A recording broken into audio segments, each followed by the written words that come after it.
कौन ब्रह्मा का पिता है, कौन विष्णु की मां, शंकर का दादा कौन है, हमको दे बता। ये जानने के लिए कृपया सुनिए। जगत गुरु तत्वदर्शी संत रामपाल जी महाराज के अमृत वचन सर्व पवित्र धर्मों के पवित्र शास्त्रों के आधार पर।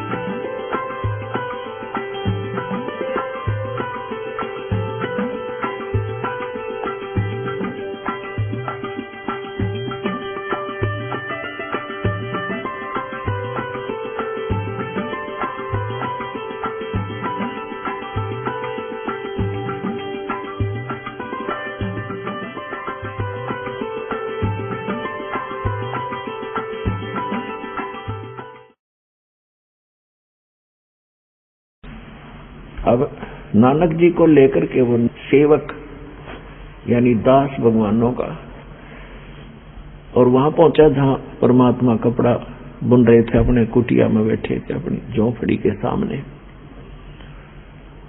अब उस बच्चे ने जाति प्रणाम किया, और जब नानक साहब जी ने देखा सामने कि ये तो वही है जो सचखंड में मैंने देखा था, तब उन्होंने आंखों में आंसू भर के कहा था, भाई सूरक मुलुक की वेश ए ठगवाड़ा ठगी देश। ये खरासियाना बहुता बार ये धानक रूप रहा करता, लोगों धानक रूप रहा करता। आंखों में आंसू भर गए, भगवान को सचखंड में देखा, वही यहां बैठा धानक के रूप में, चरणों में गिर गए। और फिर परमात्मा ने कहा कि प्रथम मंत्र दिया, फिर कहा सतनाम आपको फिर देंगे, सतनाम बिना मोक्ष नहीं हो सकता। तो नानक साहिब जी ने सचखंड में जो देखा था भगवान, वही देखा जब यहाँ पर, तो कहा था वाहे गुरु सतनाम श्री वाहे गुरु। यानी सतनाम मिले, अरियो गुरु, वाह गुरु तेरी वाह गुरु, यानी धन्यवाद करते हुए कहा कर वाह वाह वाह भाई वाह, बड़ा यानी उत्तम वस्तु को, और साथ में धन्यवादात्मक जो है ये एक सामूहिक शब्द है, वाह वाह वाह गुरु और सतनाम श्री वाहेगुरु। सतनाम, तो सतनाम दो अक्षर का, जिसमें एक ओम अक्षर है और एक और सांकेतिक है, जिनको सतनाम प्राप्त है उन बच्चों को पता है। तो सतनाम के बिना मोक्ष नहीं। सतनाम आज इस पृथ्वी पर दास के अतिरिक्त किसी के पास नहीं। अगर कोई इसको हटकर कोई दे भी रहा हो पढ़ कर किसी हमारी पुस्तक से, वो अधिकारी नहीं। एक ड्राइविंग लाइसेंस है गाड़ी चलाने का, यदि उसको भी कोई नकली बनवा रहा हो तो वो भी मौके में काम ना देगा, उसको सजा होगी। धोखा कितने दिन दे रखो, जिस दिन वो फंसेगा पकड़ा जाएगा उसी दिन उसकी सीधी सजा होगी। इसी प्रकार ये दो नकली संत हैं और नकली नाम दे रहे हैं और नकली गुरु बनकर शिष्य बना रहे हैं, ये डुप्लीकेट लाइसेंस बना रहे हैं। ये भी दोषी है और इनके चेले भी हानि उठाएंगे, इनको भी बहुत नुकसान होगा। तो दास का उद्देश्य यह है कि इनको सबको सतर्क करूं, सावधान हो। श्रेयाम टेलीविजन पर कहने लग रहे, पुस्तक बनाकर भेज दी, सीडी वगैरह बनाकर भेज रहे हैं भक्त, तो किस लिए?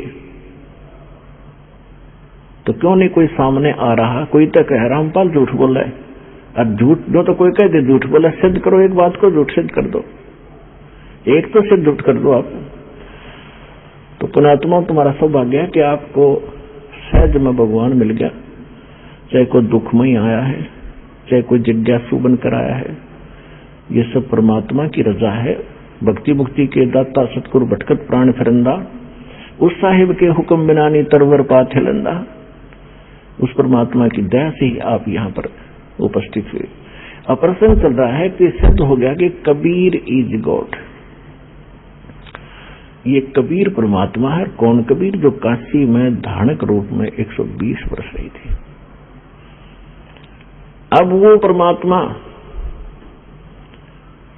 कहते सोचल छीतर मैं करूं अपने जन के काज। अपने भगत के लिए ना जाने में कितने प्रकार की लीलाएं करता हूँ।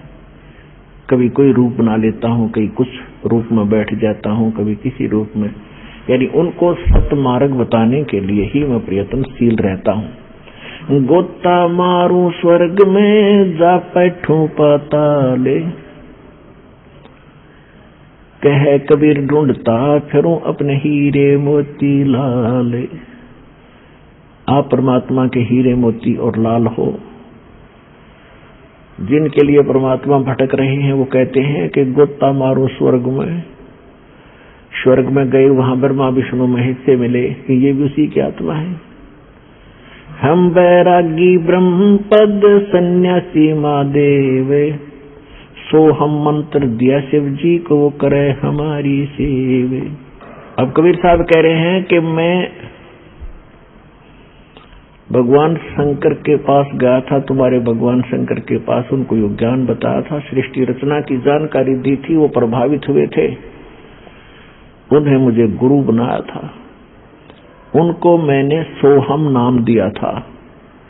पुण्यात्माओं, सोहम मंत्र न किसी वेद में, न किसी पुराण में और न किसी गीता में, ये परमात्मा ही अपने, क्योंकि परमात्मा का जो ज्ञान है वो कंप्लीट ज्ञान है और वो सर्वशक्तिमान है। तो परमात्मा कहते हैं सोहम शब्द हम जग में लाए, ये सोम शब्द हमने आकर प्रकट किया है और सार शब्द हमने गुप्त छुपाए। सार शब्द तो अभी भी किसी के सामने नहीं दिया परमात्मा ने, इस दास पे कृपा करी, या कुछ महापुरुष जो उनको सीधे मिले थे, आदरणीय धर्मदास साहिब जी, आदरणीय मुरुखदास साहिब जी, आदरणीय दादू साहिब जी, आदरणीय नानक साहिब जी, आदरणीय गरीबदास साहिब जी, गांव छुड़ानी जिला झज्जर हरियाणा वाले, आदरणीय गीसा दास साहिब जी, गांव खेकड़ा जिला बागपत उत्तर प्रदेश वाले, इन सब को परमात्मा सीधे मिले थे, सचखंड लेकर गए थे, सतलोक फिर वापस छोड़ा था और इनको ये नाम दिए थे। लेकिन इनको प्रतिज्ञा दिला दी थी कि ये सतनाम भी किसी को नहीं बताना। धर्मदास मेरी लाख दुहाई, और ये सार नाम कहीं बार ना जाए, मूल ज्ञान भी बार ना जाए। एक स्थान पर कहा कि मूल ज्ञान बाहर ना जाए, फिर कहा कि सतनाम और सार नाम भी कई बार नहीं जाना चाहिए। देखो, स्पेयर पार्ट की एक दुकान होती है जिसमें सारे कलपुर्जे रखे होते हैं। अब उसमें रखे तो हैं पुर्जे, लेकिन उन पुर्जों को तो जानने वाला, उन पार्ट्स को जानने वाला इंजीनियर ही गाड़ी बना सकता है, या उसमें कोई डिफेक्ट गाड़ी में हो पुर्जा बदल सकता है जिसको जानकारी है। तो परमात्मा ने आके ये मंत्र सोहम बता दिया था,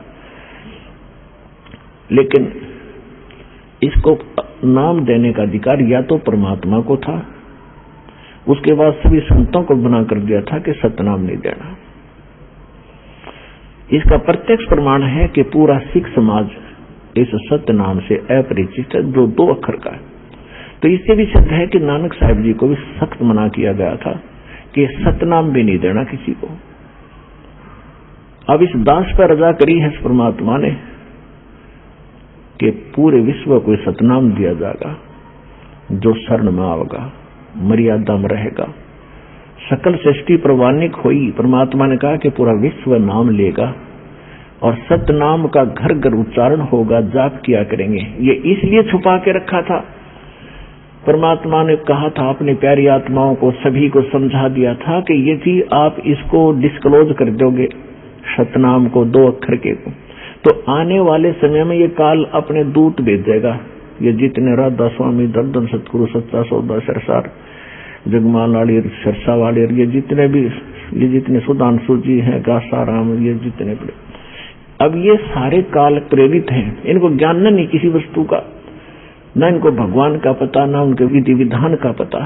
तो इनके पास, और जैसे 12 कबीर पंथ चले हैं, गरीबदास जी को भी आदेश परमात्मा ने मना कर दिया था कि लिख दे, पर इसको दान नहीं करना।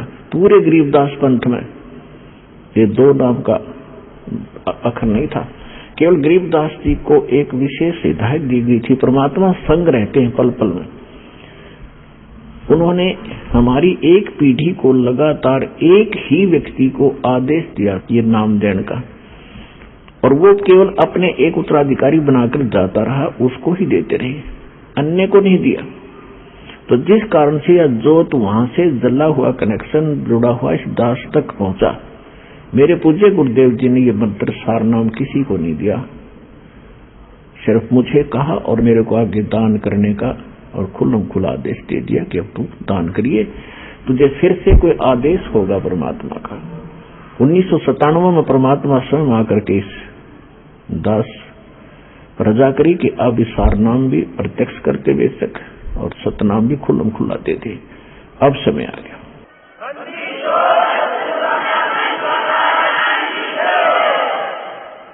तो पुण्यात्माओं, ये इतना सीक्रेट था, पूरे सिख समाज में इसकी भनक नहीं। सतनाम क्या है, सभी गुण गाते हैं, वाहेगुरु सतनाम, वाहेगुरु सतनाम, वाहेगुरु सतनाम। ना सतनाम का पता, क्योंकि नानक साहिब जी सतनाम का जाप करते थे 2 अक्षर के मंत्र का, लेकिन आगे नहीं दिया उन्होंने, क्योंकि वो पक्के भगत थे।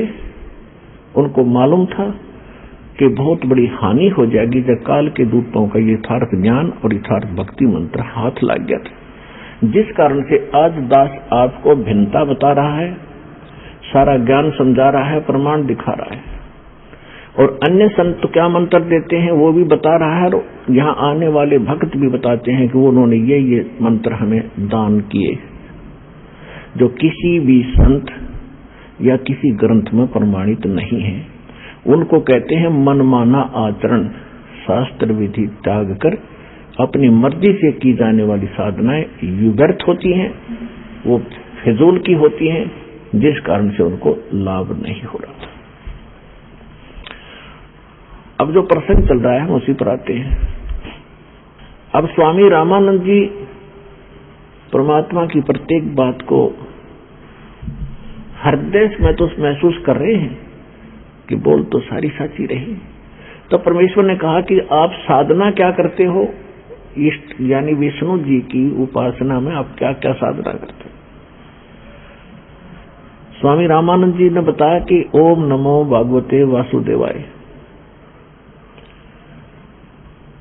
और सहस्रनामा विष्णु जी का, हरे कृष्ण हरे राम राधे राधे श्याम मिलादे, और एकादशी का व्रत भी रखता हूं। परमात्मा ने कहा कि जो मंत्र आप जाप करते हो ये वेद में या गीता में प्रमाणित है कहीं पर।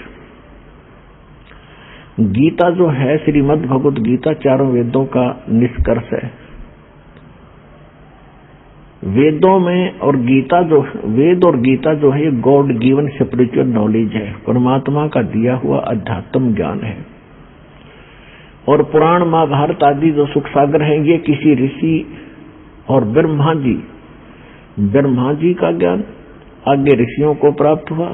उन ऋषियों ने अपनी सोच अपना अनुभव उसमें मिक्स करके अलग अलग उसको 18 भागों में बांट लिया। तो ये ज्ञान गॉड गिवन नहीं है, ये ऋषियों का अपना अनुभव है। यदि ये अनुभव और ये पुराणों वाला ज्ञान वेदों और गीता से नहीं मिलता तो यूजलेस है। जो शास्त्र विधि, जो भक्ति विधि ज्ञान और चीज होती है, पुराणों में जो ज्ञान है वो तो उन सत्र का है कि उसने ऐसा किया, उसने ऐसा किया, उसके इतने पुत्र थे, वो ऋषि था, वो राजा था, ये इस तरह के ज्ञान है। और जहां भक्तियों के मंत्र हैं, भक्ति की साधना की विधि है, तो वो किसी ऋषि विशेष की है। यदि वेदों और गीता से नहीं मिलती तो वो इनकम्प्लीट है, अधूरी है, मनमाना आचरण है। तो परमात्मा ने कहा कि गीता अध्याय नंबर 8 के श्लोक नंबर 13 में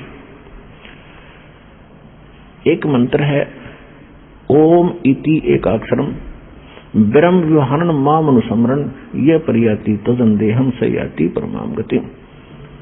गीता ज्ञान दाता श्री कृष्ण नहीं है।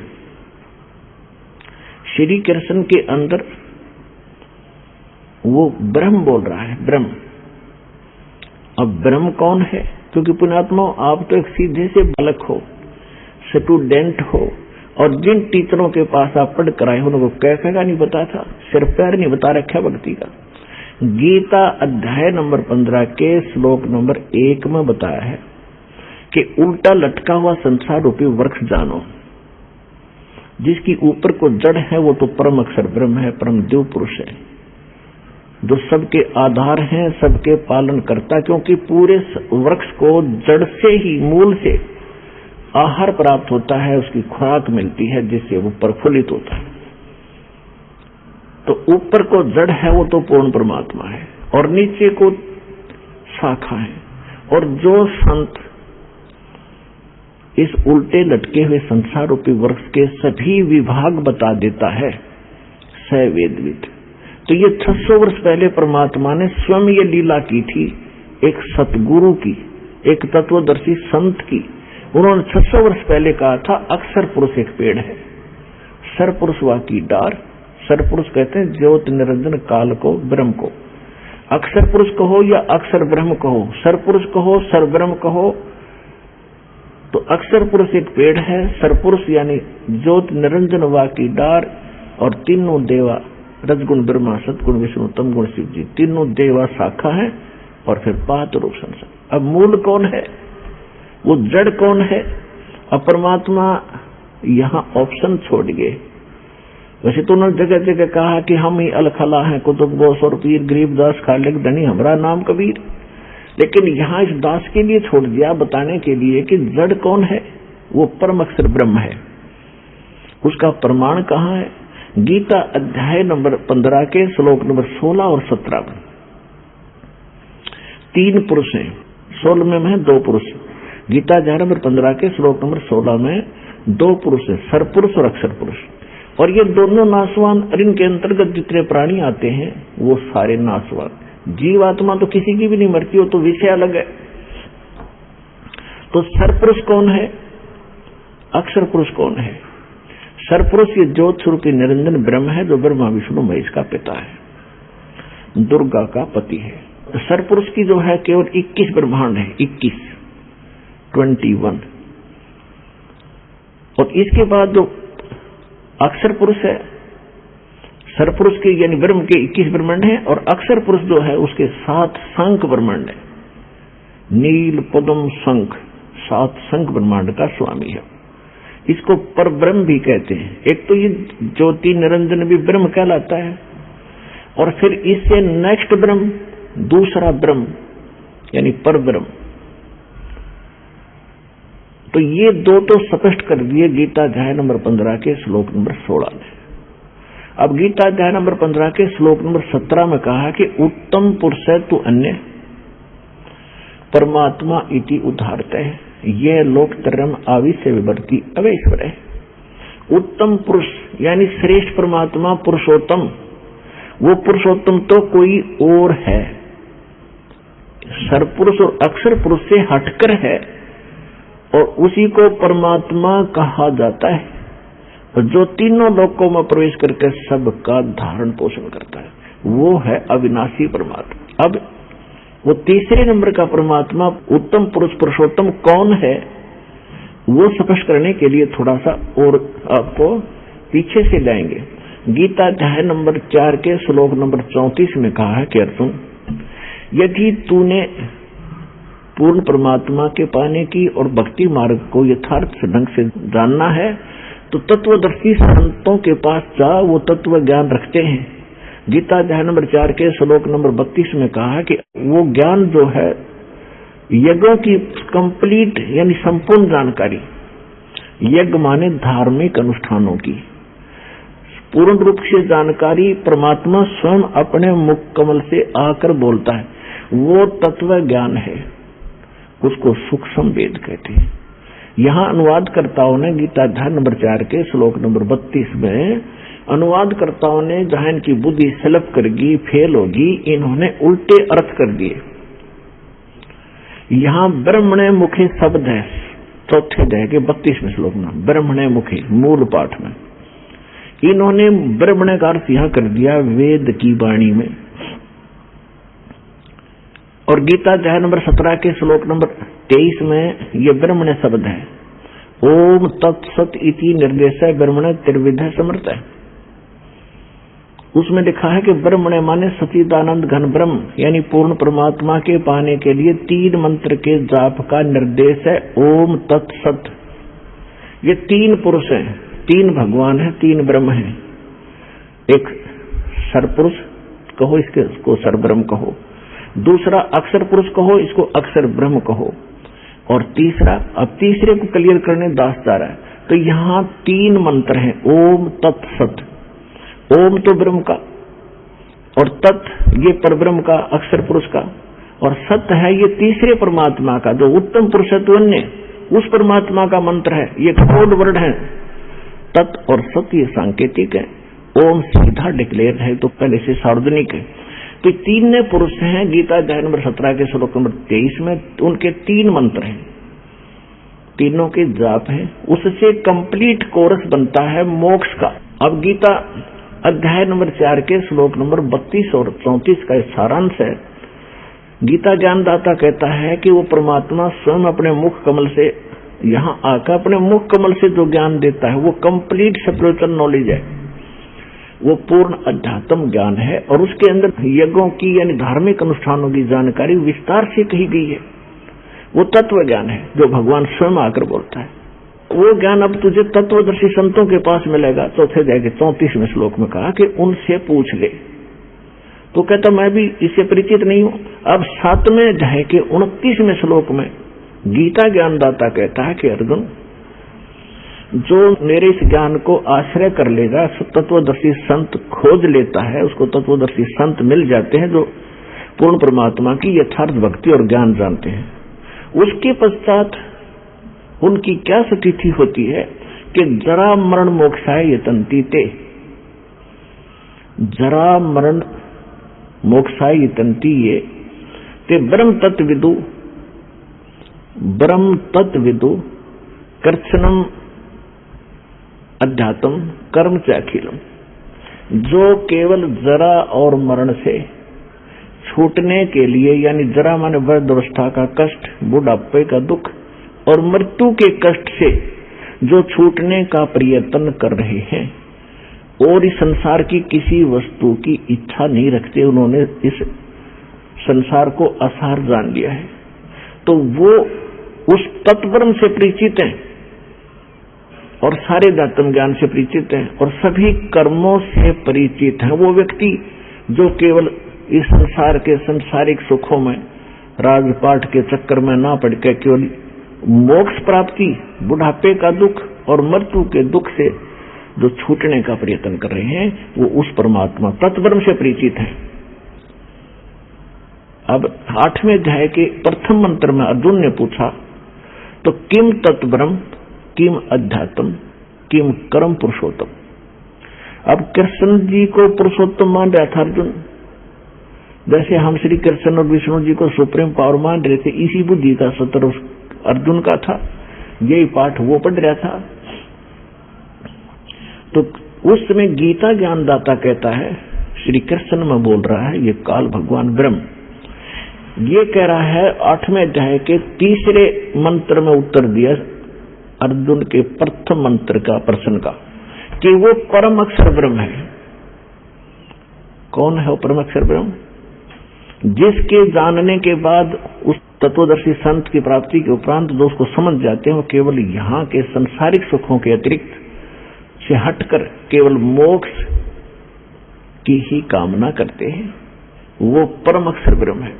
अब हम आते हैं 8वें अध्याय के 5 और 7 मंत्र में। गीता ज्ञानदाता कहता, अर्जुन मेरी भक्ति करेगा तो मुझे प्राप्त होगा, युद्ध भी कर, मेरा मंत्र है ओम नाम का बता दिया 8वें अध्याय के 13वें श्लोक में। ओम इति एकाक्षरम ब्रह्म व्यवहारण माम अनुसमरण ये प्रयाति तो दंदेहम से याति परमाम गति। मुझ ब्रह्म का केवल एक ओम मंत्र है, इसकी जो आखिरी सांस तक भक्ति करता रहेगा तो मेरे वाले ओम नाम से मिलने वाली जो राहत है वो मिलेगी तुझे, इतनी गति तेरी हो जाएगी। लेकिन युद्ध करना पड़ेगा, युद्ध भी कर, मेरा श्रवण भी कर। 8वें अध्याय के 5 और 7 श्लोक में अपने आत्मा जहां युद्ध करना है वह शांति कहा। गीता अध्याय नंबर 18 के श्लोक नंबर 62 में कहा कि उस परमेश्वर की शरण में जा तू सर्वभाव से, उसकी कृपा से तो परम शांति को, सनातन परम धाम को प्राप्त होगा। गीता ज्ञानदाता अपने आप बताता है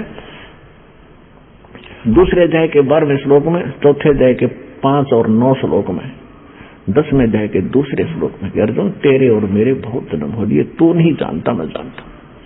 इससे सीधा कि जन्म मृत्यु श्री कृष्ण में बोल रहा है, जो भगवान तुम श्री कृष्ण ही मान रहे हो स्वामी जी, तो श्री कृष्ण जी भी जन्म मृत्यु में कहता है, गीता ज्ञान दाता स्वयं कहता मेरी जन्म मृत्यु होती है। तो जब तक जन्म मृत्यु है तो शांति कहाँ?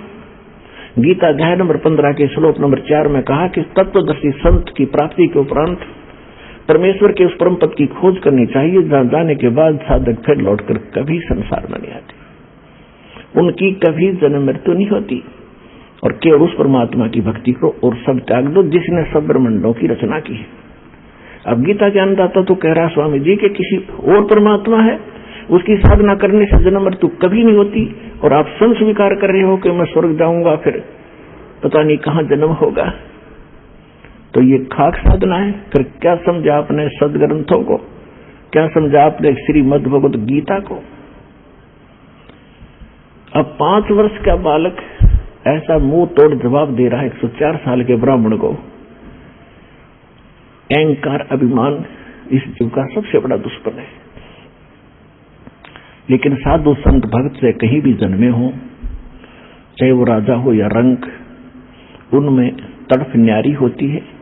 समय आने पर वो सब त्याग देते हैं जिनके शुभ लक्षण होते हैं, जिनके शुभ संस्कार अधिक होते हैं। अब स्वामी जी सुन रहे हैं, अंदर कलेजा छिल रहा है, ऊपर से ब्राह्मण बने बैठे हैं। अभी अब परमात्मा आगे बता रहे हैं, गीता अध्याय नंबर 15 के श्लोक नंबर 16 और 17 में जो 3 पुरुष बताए, सरपुरुष सरपुरुष, ये 16वें श्लोक में बता दिया। 17वें में उत्तम पुरुष है तो अन्य परमात्मा की उदाहरत है, यह लोक धर्म अविश्य विवर्ती अवैश्वर है। अब गीता अध्याय नंबर 15 के श्लोक नंबर 1 से इसका लिंक है, ऊपर को जड़ और नीचे को 3 गुण रूपी शाखा वाला।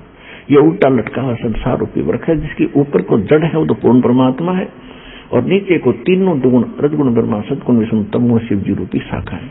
तो परमात्मा ने स्वयं आकर बताया था कि अक्षर पुरुष एक पेड़ है, सरपुरुष यानी ज्योत निरंजन वा की डार, और 3 देवा शाखा है, ये पात्र रूप संसार। अब ये दास बता रहा है कि जो जड़ है वो परम अक्षर ब्रह्म है। गीता अध्याय नंबर 8 के श्लोक नंबर 3 वाला वो परम अक्षर ब्रह्म है। वो परम अक्षर पुरुष कहो, परम अक्षर ब्रह्म कहो। और गीता अध्याय नंबर 15 के श्लोक नंबर अब 17 पर आते हैं, उत्तम पुरुष है तो अन्य परमात्मा इति उदाहरत है, यह लोक धर्म अविश्य विवर्ती अवैश्वर है। उत्तम पुरुष, पुरुषोत्तम यानी श्रेष्ठ भगवान, जिसको परमात्मा कह सकते हैं, कहा जाता है, जो वास्तव में अविनाशी है, जो सबका धारण पोषण करता है, सबके 3 लोकों में प्रवेश करके सबका धारण पोषण करता है, वो अविनाशी परमात्मा है। वो परम अक्षर ब्रह्म है, वो संसार रूपी वृक्ष की जड़ है, जिससे सबकी परवरिश होती है। पूरे वृक्ष की परवरिश जड़ से होती है, मूल से होती है। तो वो परम अक्षर ब्रह्म जो है वो जड़ है पूरे संसार की, वो परम अक्षर ब्रह्म है। गीता अध्याय नंबर 18 के श्लोक 62 में जिसके विषय में कहा है कि अर्जुन तू सर्वभाव से उस परमेश्वर की शरण में जा, उसकी कृपा से तो परम शांति को और सनातन परम धाम को प्राप्त होगा। तो यहां गीता अध्याय नंबर 8 के श्लोक 5 और 7 में गीता ज्ञानदाता ने अपनी विषय बता दिया कि भक्ति भी कर, युद्ध भी कर, जन्म मृत्यु तेरी भी रहेगी, मेरी भी रहेगी। तो गीता ज्ञानदाता के पास वो कंप्लीट कोर्स नहीं है जिससे जन्म मृत्यु उसकी कट सके और उसके उपासक की कट सके, स्पष्ट कर दिया। अब वो कहता है कि उसके लिए तत्वदर्शी संतों ने खोज ले। तो इस विषय में आज तत्वदर्शी संत ये रामपाल दास है, जिला हिसार, हरियाणा।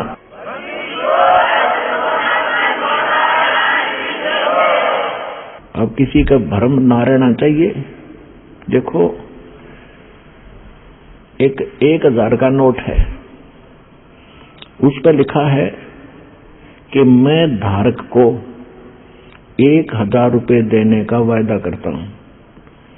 दास पर लिखा नहीं है, दास बोल सकता है कि मैं उपासक को सर्व सुख और पूरा कंप्लीट मोक्ष देने का वायदा करता हूं जब नियम में रहोगे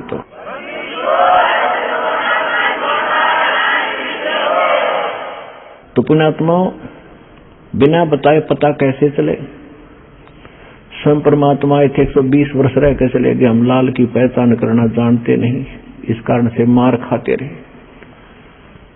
और एक तो कहना होता है विद प्रूफ प्रूव करूंगा कि इस विषय में किसी के पास ज्ञान नहीं, किसी के पास समाधान नहीं, और कबीर जैसा भगवान नहीं, और इस परमात्मा के दास को जो प्राप्त है कबीर परमात्मा का दिया हुआ ऐसा कोई ज्ञान नहीं।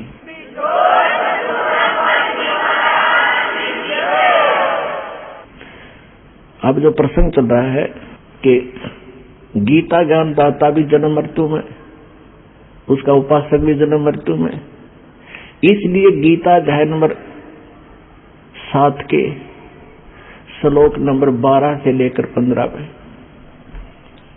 गीता ज्ञान दाता कहता है कि अर्जुन, इस 7वें अध्याय में आपको ऐसा ज्ञान बता दूंगा कि फिर कुछ भी जानना शेष नहीं रहेगा।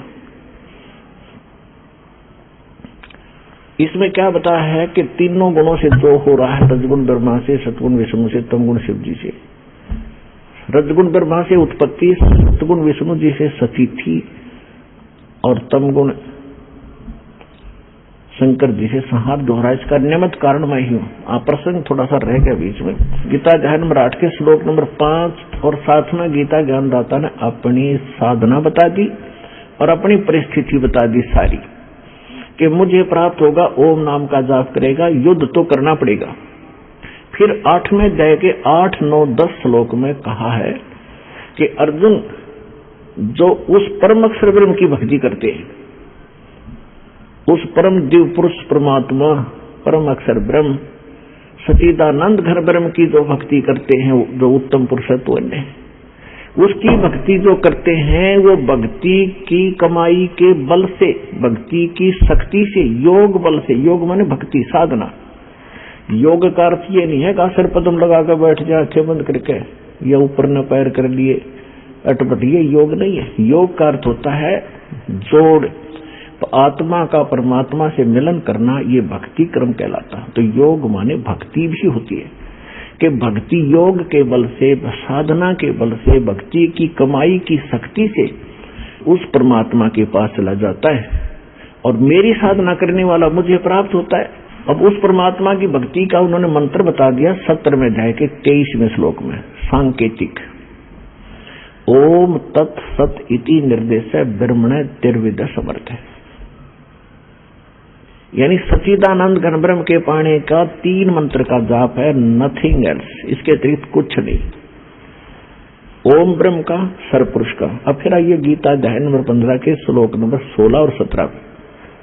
इसमें 3 पुरुष हैं, एक सरपुरुष, एक अक्षर पुरुष, और तीसरा जो आपको सिद्ध कर दिया 8वें अध्याय के 3 श्लोक से, परम अक्षर ब्रह्म कहो, परम अक्षर पुरुष कहो। तो ओम जाप है ब्रह्म का, सरपुरुष का, जो 21 ब्रह्मांड का स्वामी है, और जो तत् है ये है अक्षर पुरुष का, जो 7 संग ब्रह्मांड का स्वामी है, जिसको पर ब्रह्म, नेक्स्ट ब्रह्म भी कहते हैं। ये सांकेतिक है, ये इस दास के पास है, कोड वर्ड है ये, और सत भी कोड वर्ड है, सांकेतिक शब्द है।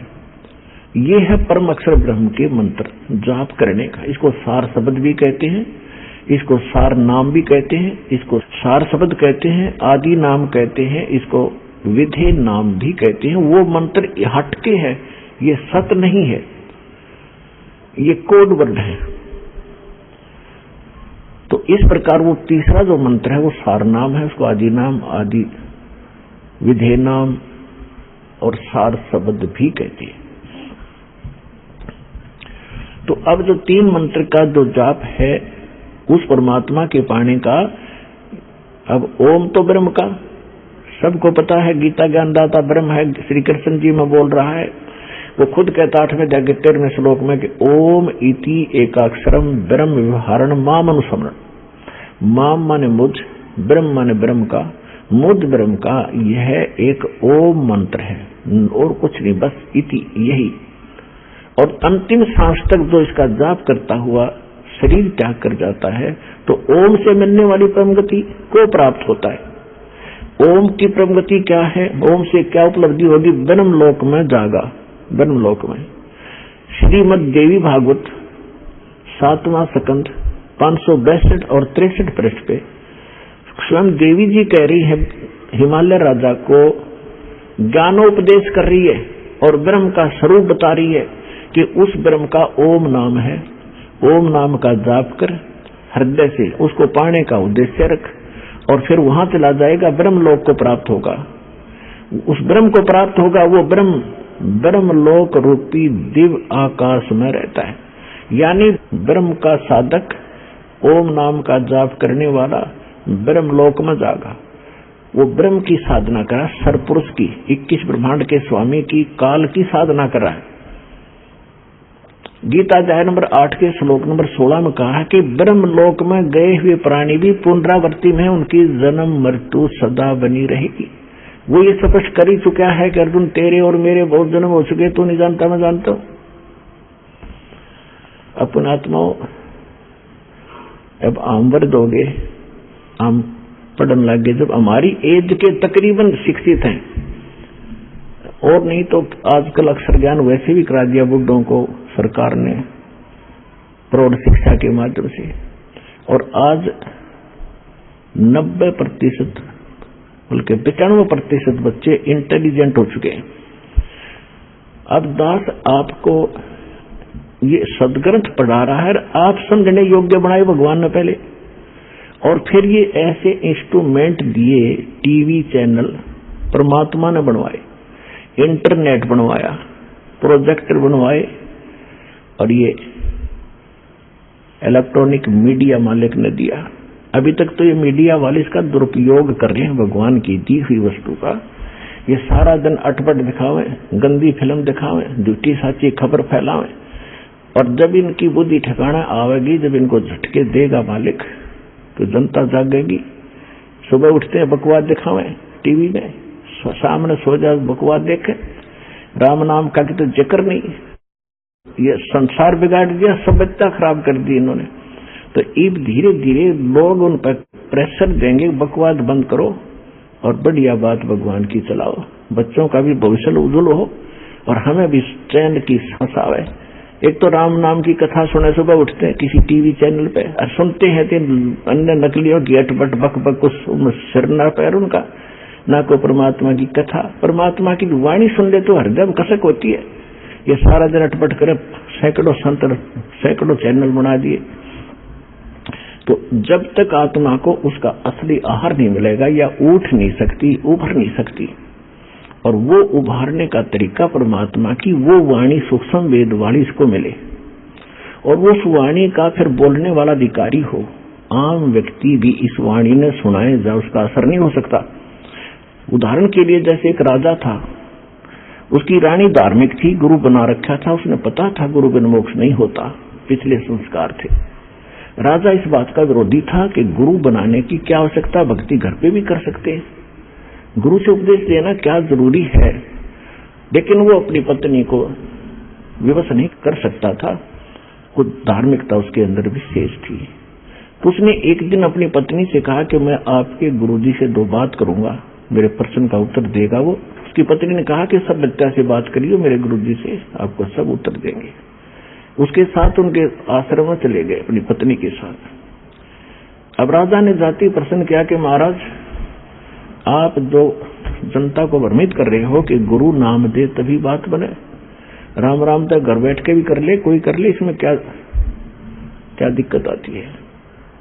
आप लोगों ने तो अपनी रोजी का जीविका बना रखी है दुनिया को भ्रमित करके।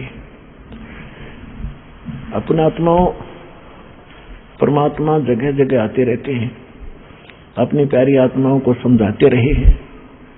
कहीं भी जाकर वो किसी साधु संत के रूप में कुछ दिन रहते थे, फिर चले जाते थे। वहां जो पुण्य आत्मा होती थी वो आ जाती थी, उनसे आशीर्वाद से धर्म पुण्य करवा कर उनको चार्ज कर जाते थे। इस समय के लिए वो भक्ति को जीवित रखना चाहते थे। तो परमात्मा यानी उस संत जी ने कहा कि राजन, एक विस्तार के साथ आपको बताना पड़ेगा। अब 2 शब्दों में इसका उत्तर मैं दे नहीं सकता, और मुझे और भी बहुत भक्त बैठे, इनसे मिलना है। मैं कभी आपके घर आऊंगा तब इसका उत्तर दूंगा। राजा ने सोचा, और अच्छा वहां आराम से इसका मगज चाटूंगा, वहां जाएगा तो अच्छी बात है, ठीक है जी। समय बता दिया कि उस दिन आऊंगा, तीसरे दिन, और इस समय आऊंगा। अब राजा इंतजार कर रहा था, और रास्ते में पहरेदारों जो खड़े थे सैनिक अंगरक्षक, उनको बोल दिया था कि साधु आएंगे, उनको आने देना, रोकना नहीं। स्वयं सिंहासन पर विराजमान होकर बैठा था, सामने आसपास मंत्री खड़े थे, सैनिक अंगरक्षक खड़े थे राजा के। अब जो ही संत जी वहां राजा के पास पहुंचे, वहां सैनिक खड़े थे, सिपाही खड़े थे। उन सिपाहियों से संत ने कहा कि इसे अरेस्ट कर लो, इसको गिरफ्तार करो। किसको? राजा को। राजा की तरफ संकेत कर रहा था कि सैनिकों इसे गिरफ्तार करो। एक बार कहा, राजा ने सोचा वैसे मजाक कर रहे हैं, दूसरी बार सीरियसली कहा तो राजा ने सोचा ये तो भाई बकवाद कर रहा है। तो राजा ने कहा कि सैनिकों इसको अरेस्ट करो। इतना ही कहा था, सैनिकों ने, सिपाहियों ने उस महात्मा को चारों तरफ से जकड़ लिया। अगले आदेश की इंतजार कर रहे थे कि इसका क्या करें। तब संत जी ने कहा कि महाराज, आप राजन आए अतिथि का, साधु संत का सत्कार किया करते हैं, कैसे बेइज्जती किया करते हैं। तो राजा ने कहा कि आप बात ही कुछ ऐसी कर रहे हो तो ऐसे व्यक्ति को क्या सत्कार दिया जाए, आप क्या बकवास कर रहे हो। संत जी ने कहा, मैं आपके उस प्रश्न का उत्तर दे रहा हूं जो आपने परसों पूछा था मेरे आश्रम में जाके, कि गुरु जी की क्या आवश्यकता है, भक्ति तो खुद भी कर सकते हैं। राजा बोला, ये खाक उत्तर दिया, तो आप तो मेरी गद्दी पर कब्जा करना चाहते हो कि तेरी गद्दी को तो मैं थूकूं भी को नहीं। पर बात सुनने में जो बात बताना चाहता था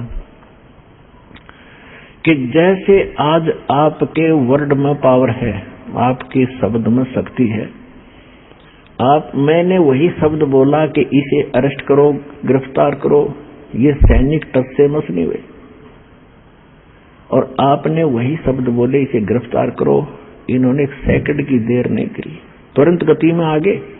इसी प्रकार संत की शब्द में शक्ति होती है, जो वचन वाणी सत्संग वो करेंगे उससे तुरंत असर होता है, उसको आम आदमी बकता रहो उससे कोई असर नहीं होगा। और यही कारण रहा कि आज तक इन महापुरुषों की वाणी ग्रंथ बनाकर भी लोग जाप करते रहे, इसका पाठ भी करते रहे। कबीर साहिब के कबीर सागर से मूल पाठ बनाकर संध्या, सुबह, दोपहर, शाम करते रहे, उनसे असर नहीं हुआ, क्योंकि वो अधिकारी के मुख से नहीं प्राप्त था, आदेश नहीं था।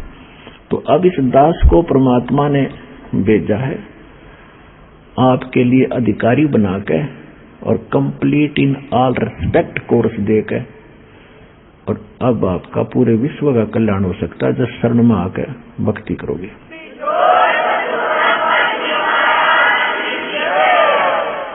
तो प्रसंग चल रहा है कि ऐसे इस दास से प्राप्त मंत्र के लेने से फिर आपको विशेष लाभ होगा, और तभी ये आपकी भक्ति और आपके रोग, आपके संकट, आपके निवारण होंगे। करेगा भगवान, कबीर साहब करेंगे, लेकिन निमित्त आज इस दास को बना रखा है।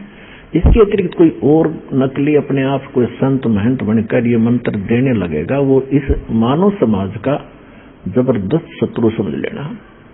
अपना जीवन नाश करेगा और 10, 20, 100, 200 और डुबो देगा। तो ऐसे व्यक्तियों से भी आपने सतर्क रहना है। अधिकारी के बिना कोई भी सिंपल आप देख लो, अपने रोज प्रतिदिन के जीवन में देख लो, अनधिकारी से कोई भी आपका सर्टिफिकेट भी अटेस्टेड है, वो भी कामयाब ना करे, वो भी काम नहीं दे। और हम तो एक इतने अनमोल जीवन के साथ सौदा कर रहे हैं, और इसको ऐसे सहज में ले रखा हमने, क्योंकि हम इससे परिचित नहीं है। हम उसी प्रसंग पर आते हैं कि गीता अध्याय नंबर 8 के श्लोक नंबर 16 में कहा है कि ब्रह्मलोक में गए फिर प्राणी भी फिर जन्म मृत्यु में आते हैं, उनका मोक्ष नहीं होता। तो इतनी सिद्ध हुआ कि गीता ज्ञान दाता की भक्ति करने वाला, जो ओम नाम के जाप को सर्वश्रेष्ठ मानकर आज तक ये ऋषि मैं ऋषि मानते रहे, ओम नाम सबसे बड़ा, इससे बड़ा ना कोई, ओम नाम का जाप करे तो शुद्ध आत्मा हुए। हमने ये लोक वेद सुन रखी थी, दंत कथा, और उसी पर आरूढ़ थे। अब ओम तो बहुत निम्न सत्र का जाप है इस मोक्ष मार्ग में, लेकिन ये व्यर्थ नहीं है। कई नकली कबीरपंथी कहते हैं कि हम न तो ओम जाप की सलाह देते, न सोहम की देते, ये तो काल के जाप हैं। वो जाप क्या देते हैं? सतनाम सतगुरु, या 5 नाम देते हैं, अजर नाम, अमी नाम, अमर नाम, पातालेश्वर सिंधु नाम, घी हंस का। ये तो पूरी आरती गोट रखी है, ये कोई मंत्र है? तो पुण्यात्माओं, जब तक संत नहीं मिलेगा, सतगुरु नहीं मिलेगा, जीव कल्याण नहीं हो सकता। अब 17वें अध्याय के 23वें श्लोक में स्पष्ट करी थी आप गीता ज्ञानदाता ने कि उस सच्चिदानंद घनब्रह्म के पाने के लिए 3 मंत्र के जाप का विधान है, उसका निर्देश है। निर्देश का अर्थ है कति डिसीजन, फाइनल डिसीजन, ये फाइनल ऑर्डर है और कोई नहीं इसके बाद। यानी जो उस पूर्ण परमात्मा के पाने का मंत्र है वो 3 मंत्र का है। और फिर उसने ये भी स्पष्ट कर दिया कि वो कंप्लीट कोर्स तो तत्वदर्शी संत बतावेगा, और वो ज्ञान भगवान के द्वारा बोला हुआ होगा, वो तत्व ज्ञान होगा। तो उस कंप्लीट कोर्स में, वो कंप्लीट कोर्स परमात्मा ने स्वयं दिया था कबीर सागर में। तो कबीर सागर में इन कबीर पंथियों ने वो नाम डिस्टर्ब कर दिए कुछ, ये जान करके ये तो काल के जाप हैं, हम नहीं करेंगे। अब परमात्मा ने मालूम था काल हमारे यहाँ कहाँ गड़बड़ करेगा, तो आदरणीय गरीबदास साहिब जी के द्वारा दोबारा वो वाणी ज्यों की तो कंप्लीट कोर्स उनके माध्यम से फिर बुलवा दिया। और 600 वर्ष पहले पालक ने धर्मदास जी से कहा था कि जब 12वां पंथ चलेगा गरीबदास वाला, उसके गरीबदास जी के माध्यम से मेरी महिमा की वाणी पुनः प्रकट होगी, और फिर उस 12वां पंथ जो गरीबदास जी का चल पड़ा होगा उसमें चलकर मैं स्वयं आऊंगा और पूरे विश्व का कल्याण करूंगा। तब तक इन मूल मंत्रों को छुपा के रखना। तो ये दास भेज रखे हो गरीबदास पंथ में, जब ना समझ माओ तो दास बता दे आपको।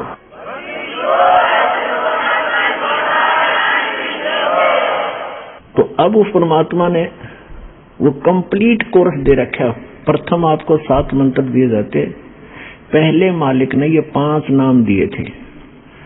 आदरणीय धर्मदास जी को भी तो कंप्लीट कोर्स दे दिया था और उसको प्रतिबंध लगा दिया था, धर्मदास मेरी लाख दुआई, ये मूल ज्ञान और ये सारे मंत्र ये किताबार ना जाए, अपने वंशजों को भी ना बताना। धर्मदास परमात्मा ने यहां तक कह दिया था, अपने बच्चों को भी ना बताना, ना मेरा मिशन फेल हो जाएगा, मेरे बच्चे पार नहीं होंगे, काल के जाल में भयंकर यातनाएं भोगते रहेंगे।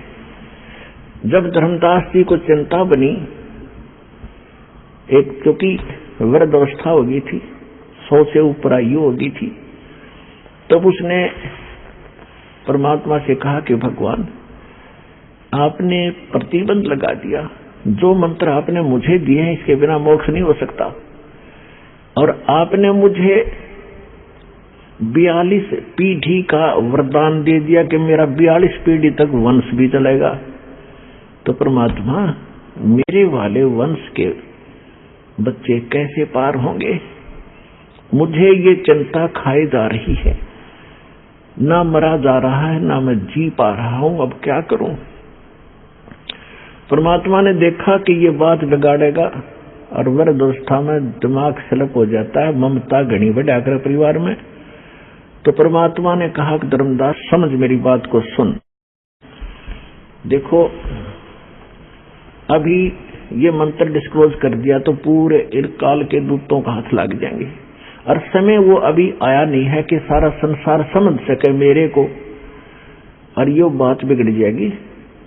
कच्चा काम ना करे तू, और सुन मेरी बात, ये 12 पंथ काल के चलेंगे, और तेरे पंथ में अगर तने नाम दे दिया सच्चा, तो 6ठी पीढ़ी में जो तेरी 6ठी पीढ़ी होगी उसने एक काल का दूत भ्रमित करेगा, और वो ये कहेगा कि ये जाप क्या खाक जाप कर रहे हो तुम, ये देवताओं के जाप करते, जैसे दास ने आपको 7 नाम दिए हैं, पहले मालिक ने 5 नाम दिए थे, और वो इसको भ्रमित कर देगा, और तेरे आगे जाने वाले वंशजों के पास तो वो नाम फिर भी ना पहुंचे, लेकिन ये बिखर जाएंगे, भांडा फूट जाएगा, हमारा भेद खुल जाएगा। फिर धर्मदास फिर चिंतित हुआ, दाता फिर कैसे बात बनेगी कि बर्मा पंथ में गरीबदास आएगा, उसके द्वारा मैं उसको मिलूंगा, उसको दोबारा फिर यो ज्ञान कंप्लीट बोलूंगा, उसको परिचित कराऊंगा, वो अपने मुंह कमल से बोलेगा, मैं उसमें फीड कर दूंगा, डाल दूंगा, तो और फिर उसके बाद मैं आऊंगा उस पंथ में उस ज्ञान को सुलझाने और समझाने के लिए। तब तक लोग पढ़ते रहेंगे गरीबदास पंथ के, उनके समझ में नहीं आओगी अब वास्तविकता क्या है। तो तब पूरा विश्व नाम लेगा, जब 5505 वर्ष बीत जाए कलयुग के, तब ये मेरी बात सत्य होगी। तब तक ये लोग न सोचेंगे वैसे निराधार बातें कबीर सागर में लिख रखी। तो उस समय सारा संसार नाम लेगा, पूरा विश्व पार करेगा, मेरे सब बच्चे हैं, हिंदू मुस्लिम सिख ईसाई ये सब मेरे बच्चे हैं, काल ने इन्हें विभाजित कर दिया, आपस में लड़ा लड़ा कर मार रहा है, मैं इन सब को फिर एक करूंगा, ऐसा ज्ञान दूंगा प्रमाणित। धर्मदास तू चिंता ना करे, जब सारा संसार पार होगा तेरे 42 वंश भी पार हो जाएंगे। तब उसको शांति हुई। फिर परमात्मा ने देखा कि ये तो बात बिगाड़ेगा, उसको प्रेरणा की,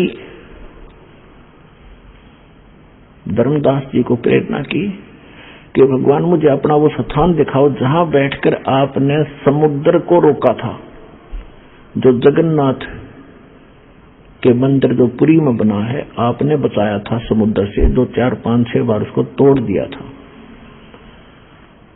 तो वो स्थान देखना चाहूं, तो वहां ले गए भगवान उसको, वहां जाकर सब परिचित करा के बोल तू सतलोक जाना चाहता है? कहा जी सतलोक जाना चाहता। तो भाई तेरे नाम में दोष आ गया, तेरी ममता बच्चों में बढ़, तूने मेरी बात का अवहेलना करने की सोच रखी थी, तूने सोच रखा था कि परमात्मा चले गए पीछे का नाम दे दूंगा। हाँ जी, नो की नो सोच रहा था।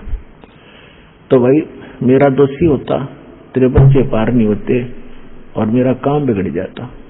अब तो दोबारा नाम ले, पुनरुपदेश दिया परमात्मा ने जगन्नाथपुरी में जाकर।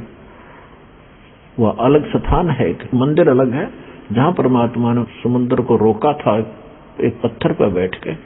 वहां एक यादगार बना रखी है कबीर पंथियों ने, दास भी देख कर आया था उसको। वहां धर्मदास जी की समाधि बनी हुई है, वही समाधि दे दी उसको, पर सारा कंप्लीट नाम दे के अब तू स्मरण कर, अब तू निकल जाए। तो धर्मदास जी को वहां से अपने सामने चलता कर दिया। और फिर धर्मदास जी के प्रथम जो पुत्र था चूड़ामणि जी, उसको 5 नाम दिए, ये जो आपको दिए जाते हैं मतलब बीच बीच के।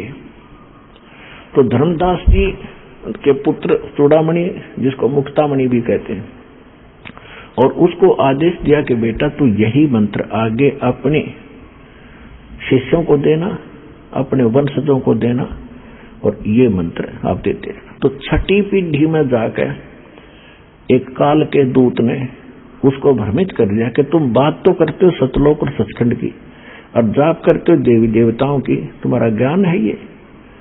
तो बच्चा भ्रमित हो गया, उसने वो नाम छोड़ दिए और कबीर सागर में ये सिलेक्ट कर लिए, अमी नाम, अजर नाम, पाताल सबसे नाम, ये हंस का काम, फलाना काम, ये कोई मंत्र है? और चलो इसमें कौन टोकेगा हमने, ये तो कंप्लीट कोर्स। जब हम इस काल का रोटी खा रहे, कपड़ा पहरे, पानी पीवे, इसमें जीवे सोवे, सारा शोध इसमें कर रहे हैं, तो इसका टैक्स है हमारे ऊपर, इसकी मजदूरी करनी पड़ेगी। और हमारे ऊपर पता नहीं कितनी फाटक बंद कर रखे, रास्ते बंद कर रखे। पहली चौकी गणेश जी की, जब तक ये क्लियर आगे रास्ता नहीं देगा आगे जाएंगे कहां। तो इन सबके हम ऋणी हैं इन देवताओं के, जो यहाँ के प्रभु हैं, प्रबंधक हैं। इनसे हम बाइज्जत निकलने के लिए इनकी मजदूरी हमने करके अपना यहाँ भी काम चलाना है, इनका टैक्स भी भरना है, तब हमारी भक्ति सही चलेगी। तो प्रथम मंत्र आपको दिया जाता है, इन देवी देवताओं की मजदूरी है, ये पूजा नहीं है। नमस्कार सर। सत्साई भाई, क्या शुभ नाम है जी आप जी का? मेरा नाम कालूराम दास है। सर कहाँ से आए आप? मैं जयपुर राजस्थान से आया हूँ। सर क्या काम करते हैं आप? मैं एक बैंक सेवा में सर्विस करता हूँ, बैंक कर्मचारी हूँ। सर परम संत सतगुरु रामपाल जी महाराज की शरण माने से पहले आप कौन सी भक्ति करते थे? गुरु जी की शरण आने से पहले मैं हनुमान जी का भगत था, हनुमान जी के व्रत उपवास किया करता था। सर जो भक्ति आप हनुमान जी करते थे, व्रत उपवास करते थे, उस भक्ति से आपको क्या लाभ मिलता था? लाभ का तो मालूम नहीं, लेकिन वो पुरानी रिवाज चली आ रही थी हनुमान जी भक्ति करना। लाभ ऐसा कुछ नहीं था खास। सर परम संत सतगुरु रामपाल जी महाराज की शरण में आप कैसे आए? ये कहानी लंबी है। संत रामपाल जी महाराज की शरण में मेरा पुत्र लेके आया था। पहले पुत्र आया था, उसने काफी समझाया ज्ञान घर पे, लेकिन समझ में नहीं आया। बोलता है ये कबीर साहब पूर्ण परमात्मा है और ये सब ये ब्रह्मा विष्णु महेश ऐसे नासवान है, तो विश्वास नहीं हुआ। करीब 6 महीने लग गए बेटे को मनाने में कि भाई ये किताब पढ़ो आप, ज्ञान गंगा भक्ति का सौदागर, ये जो है आध्यात्मिक ज्ञान गंगा पढ़ी। उसको 6 महीने पढ़ने के बाद फिर समझ में आया कि वास्तव में शास्त्र का अनुकूल ये ज्ञान है, तो ये पढ़ के मैं फिर आया, पूरा परिवार आ गया। सर परम संत सतगुरु रामपाल जी महाराज ने जो भक्ति आपको दी है, उस भक्ति से आपको क्या लाभ मिला? वो भक्ति थी, उससे मेरा माइग्रेन था, सिर में दर्द रहता था, वो सिर का दर्द गायब हो गया और जो घबराहट थी शरीर में वो गायब हो गई। नाम फर्स्ट मंत्र लेने से सारा जो है ठीक हो गया। और परिवार में मेरे मदर फादर 90 प्लस थे। फादर की उम्र थी 95 के आसपास, मदर की 90 के आसपास। आंखों से अंधे थे और बड़ी दिक्कत थी पेशाब पानी करवाने में। तो गुरुजी के हम आ चुके थे, गुरुजी का अरदास लगाई, गुरुजी ऐसी ऐसी दिक्कत है। गुरुजी ने बोला बेटा यहाँ लेके आओ। तो हमने कहा गुरुजी ये तो आ नहीं सकते, बहुत बुढ़े आदमी हैं, दिखता नहीं इनको। बोला कैसे भी गाड़ी करके लाओ।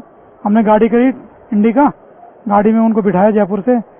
तो सुबह 4 बजे वहां से चले, तो ड्राइवर को जैसे बिठाया, गोदी में लेके बिठाया, उनको बैठा तो नहीं जाता था। ड्राइवर बोला यार कहाँ ले जा रहे हो? तो रास्ते से वापस लाना पड़ेगा इनको।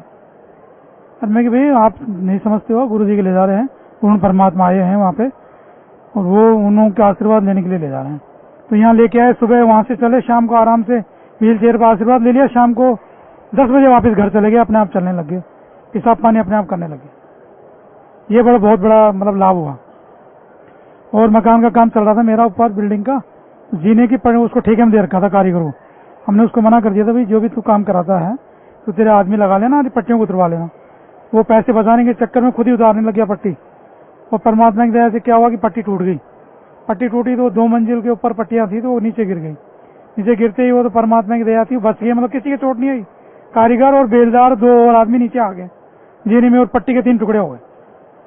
परमात्मा के शरण में थे इसलिए बच गए। ये सबसे बड़ा लाभ हुआ। और बहुत सारे लाभ हुए थे। कई लोन जो बैंक से लोन मिलता है उसकी एक सीमा होती है, एक लिमिट होती है, उससे ज्यादा लोन मिल गया। तो मकान का काम चला था, परमात्मा की सीधा आया हुई कि भगत को पैसे की जरूरत है, तो और ज्यादा सैंक्शन हो गया। जो और स्टाफ ने पूछा मेरे से भाई ये कितना लोन मिलता है यार? इतना मिलता है। तो उन्होंने रिक्वेस्ट लगाई, बोले इतना मिलता ही नहीं, और फलाने स्टाफ ने लिया है लोन।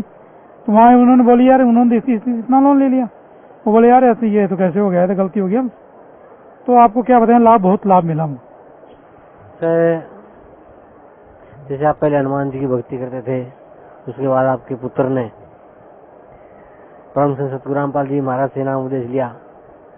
और सर मैं जिंदगी में पहली बार सुन रहा हूँ, मैंने ये तो बहुत सुना कि पिता अपने पुत्र को समझाता है, और आप बता रहे हैं कि आपके पुत्र ने आपको समझाया और आपको संत रामपाल जी महाराज द्वारा लिखी पुस्तकें दी, ज्ञान गंगा, गहरी नजर गीता में आध्यात्मिक ज्ञान गंगा, और वो पुस्तकें आपने पढ़ी। फिर आपको ये लगा कि ये पूर्ण संत हैं, पूर्ण ज्ञान है। फिर आप परम संत सतगुरु रामपाल जी महाराज की शरण में आए और आपको बहुत लाभ मिला। आपके माता पिता जो 90 प्लस आप बता रहे हैं, वो चल फिर नहीं सकते थे, गोदी में उठा के बैठाते थे, वो अपने आप चलने फिरने लगे संत रामपाल जी महाराज के आशीर्वाद से। तो सर भक्त समाज को क्या संदेश देना चाहते हैं आप?